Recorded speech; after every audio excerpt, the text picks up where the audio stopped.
Hello, everyone. Welcome back. First of all, I want to wish you all a happy new year.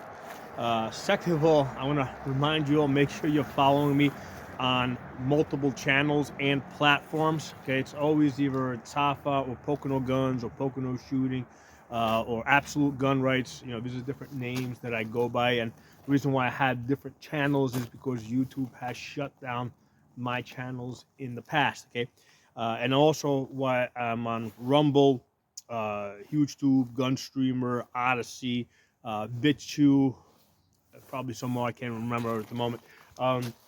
So basically, I try to get this information spread out as far and wide as possible, so it's out there, right? And it's harder for them to ban it.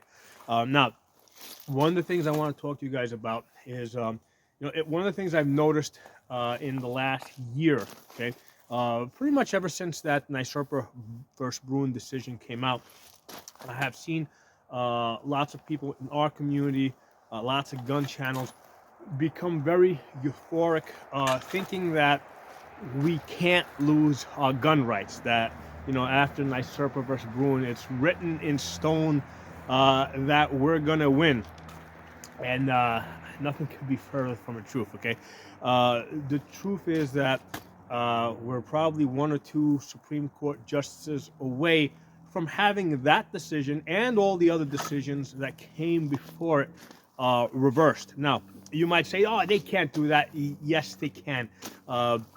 Supreme Court can do whatever it wants. All it needs, if one side gets a majority, they don't have to follow precedent. Okay, they can change the rules any which way they like. So when the conservatives have a majority on the Supreme Court, they like to follow precedent because it's the conservative thing to do. Okay, if liberals, right, gain a majority, right, their mentality is not to follow precedent. Their mentality is fast change, change things and see where the pieces land. Okay, so there's no doubt in my mind if Democrat appointed justices gain a majority on the Supreme Court, they're going to reverse everything. I mean, everything, and then keep going. Okay.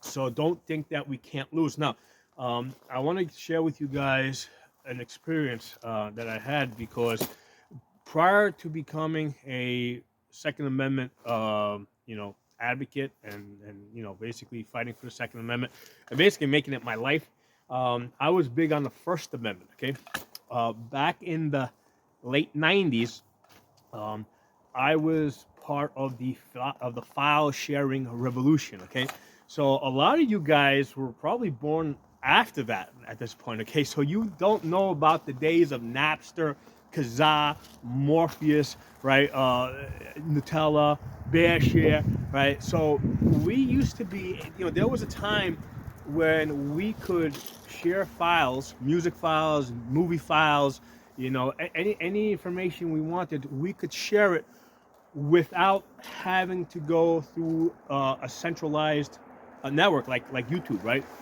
Well, we all had basically these programs on our computers. I think BitTorrent, the torrents, is kind of like one of the things that's kind of left over, but those networks are kind of weak right now. And also, what happens is if you start downloading stuff, the communications companies are able to monitor it, and like they immediately threaten to shut down your internet service. Okay, so there was a time,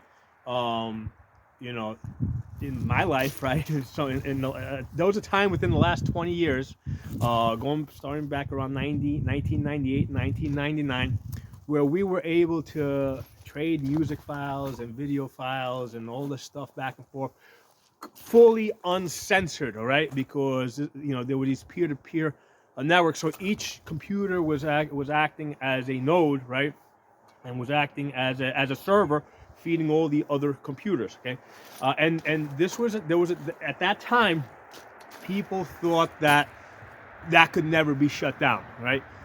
It was impossible for it to be shut down. That's what people were saying, and it was shut down. Okay, and interestingly enough, the way that they finally figured to shut it down is YouTube actually played a big role in shutting it down, because when YouTube came along, and a lot of this stuff started ending up on YouTube, people started file sharing less and less.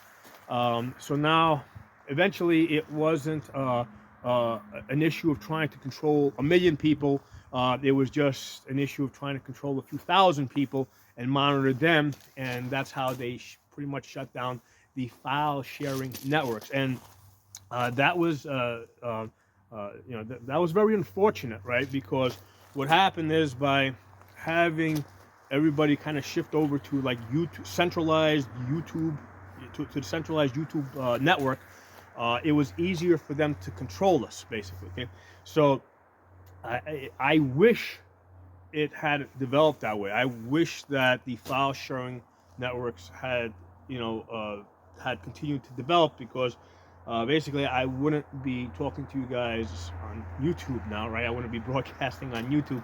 I would be broadcasting through some file sharing network, and again, those would have eventually evolved into live streaming and stuff like that. So all the stuff that you see on YouTube would have developed on the file sharing networks, but they found a way to kill that. Okay, so I've been through this. All right, I've seen the First Amendment defeated. Okay, because really because right now, where are we? We're on YouTube, we're on Facebook. It's all censored, right? So the First Amendment has been, for the most part, defeated. Um, so don't think that can't happen to the Second Amendment. Okay. Now the question becomes, what can we do? All right. What can we do? Well, we all do our part. Okay. My part is, as an instructor, is to train people. Okay. Your part, okay, is to basically recruit. Well, basically, that's what I do as an instructor, right? Because who do I usually instruct? Right? Like 95% of the people that I train are not like gun people who have been doing this for 10 years already, that are looking to do like the advanced tactical stuff that I teach. Like 95% of the people I train are brand new shooters, have never shot before. Okay, the reason why I became an instructor is because I want to take non-gun owners and turn them into gun owners. Okay, I want to take people that prior, you know, did not have a vested interest in protecting the Second Amendment. As soon as you turn them into gun owners, now all of a sudden those people have an interest in protecting the Second Amendment. Okay, so that's the reason why I became a gun instructor. So, and I'm not telling you guys to go out there and become gun instructors, because I can tell you that in the first couple of years, for a very long time, it's not profitable, right? The reason why I was able to do it is because basically at one point in my life, I was a chief financial officer. I was a very successful accountant, so I was able to do that for many years without the need to be profitable, and then eventually I became profitable. But it's very hard to get past that gap when you're starting up a new business, basically. But the thing is, you don't have to make a business out of it. All you have to do is just basically try and get people to the gun range, because especially somebody like me growing up in New York City, okay. Growing up, I always had an interest in guns, but I didn't have an avenue. I didn't know people that were into guns. Again, living in New York City, so you gotta make, kind of almost reach out to people, try to feel them out. People that you think would be interested in this, but don't know where to start. Get them to the gun range. Get them. Maybe you don't feel comfortable training them yourself or putting them on your guns. Get them to an instructor, right? But that's your part. That's your role. The thing that's going to save the Second Amendment, the thing that's going to defend our gun rights, our individual gun rights, more than anything, okay, is continuing to recruit more people into our community and growing our ranks. Okay, that is how we're going to defend our gun rights. It's not going to be the way that a lot of people, including myself, might sometimes fantasize that there's going to be some big grand revolution, right, that overthrows the dictatorship. That's not the way it's going to happen. Okay, I mean, it's just not. The way it can happen is if we continue to grow our ranks, right, and even reaching over to the other side, right. trying to turn Democrats into gun owners. Because one of the things I have found over the years, again, I'm on the border. I'm near the New York, New Jersey border. I've been doing this for 15 years, right? The way it works is, once even a lot of the people that I train are ex-Democrats, okay? Because what happened is, they had like a little bit of an interest in gun rights, or a little bit of an interest in guns, right? So once I started gun training them, right, now I'm able to kind of like talk to them about lots of different things, and little by little, they went from being Democrats to being moderates, independents, right? So I'm basically pulling them out of the Democrat Party. A lot of them ended up being conservatives. Because here's the thing: a lot of these people that grow up in these cities, they have very limited exposure. Okay, so once you get them out of the cities, get them out to the gun range, all of a sudden it's not like you're trying to brainwash them. Like all of a sudden they're seeing the other half of the world, not really the other 90% of the world, because the people in cities, they basically live in a fishbowl. That's their entire world. Okay. So if you can get them out of the cities to the gun range, all of a sudden they start seeing and hearing and understanding things that they never had exposure to. They get to see the other 99% of the world. And what I have found over the years is that starts changing the way they think. Okay, so anyway, like I said, Happy New Year. And as far as what you can do to protect your gun rights, try to recruit more people over to our side.